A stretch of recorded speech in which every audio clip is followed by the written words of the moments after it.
Good morning student. आज फिर हम लोग चलेंगे क्लास 10th के लिए जो है इंपॉर्टेंट प्रश्न आप लोगों के लिए जो है केमिस्ट्री विषय के लिए। तो आज चलेंगे प्रश्न संख्या 16 से। इससे पिछले क्लास में प्रश्न संख्या 15 तक जो है बता दिया गया था। आज फिर चलेंगे उससे आगे। 16 नंबर प्रश्न बोला जा रहा है, साबुन और अपमार्जक में अंतर बतावे। क्या प्रश्न बोला जा रहा है? साबुन और अपमार्जक में अंतर बतावे। ठीक है, तो हम पहले ही बता दिए हैं, अगर अंतर बोला जा रहा है तो दो भाग में बांटना है। दो है, एक है साबुन और दूसरा है अपमार्जक। तो एक भाग में देना है साबुन, दूसरे भाग में देना है अपमार्जक। तो सबसे पहला जो है साबुन का लिखना है, साबुन कठोर जल में सफाई के लिए उपयुक्त नहीं है।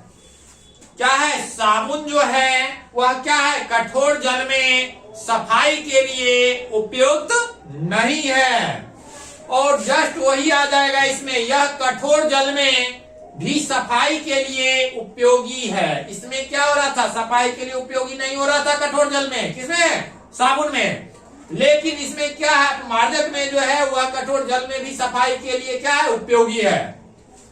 साबुन का दूसरा जो है वह है साबुन वनस्पति तेलों से बनता है। साबुन किससे बनता है? वनस्पति तेलों से बनता है। दूसरा अपमार्जक का जो है वह है, अपमार्जक पेट्रोलियम के हाइड्रोकार्बन से बनते हैं। किससे बनते हैं? पेट्रोलियम के हाइड्रोकार्बन से बनते हैं।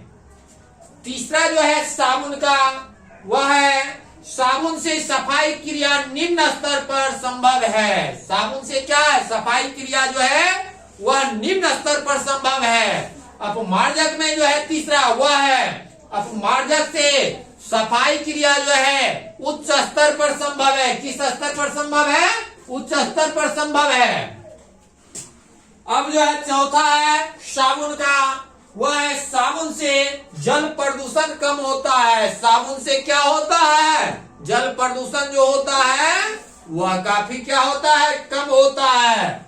और अपमार्जक से जो है जल प्रदूषण क्या होता है? अधिक होता है। अपमार्जक से क्या होता है? जल प्रदूषण अधिक होता है।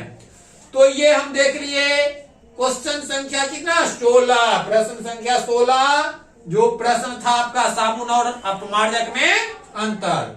अब हम लोग चलेंगे प्रश्न संख्या 17 पर। कितना पर चलेंगे? 17 पर। 17 नंबर प्रश्न बोला जा रहा है, आवर्त सारणी में बाईं से दाईं ओर जाने पर परमाणु त्रिज्या क्यों घटती है? क्या प्रश्न बोला जा रहा है? तो आवर्त में बाईं से दाईं ओर जाने पर परमाणु त्रिज्या क्यों घटती है? क्या? परमाणु त्रिज्या। तो बताया जा रहा है नाभिक में आवेश के बढ़ने से। किसमें? नाभिक में आवेश के बढ़ने से यह इलेक्ट्रॉनों को नाभिक की ओर खींचता है। किस ओर खींचता है? नाभिक की ओर खींचता है, जिससे परमाणु का आकार घटता है। जिसकी वजह से क्या होता है? परमाणु का आकार जो है वह क्या होता है? घटता है।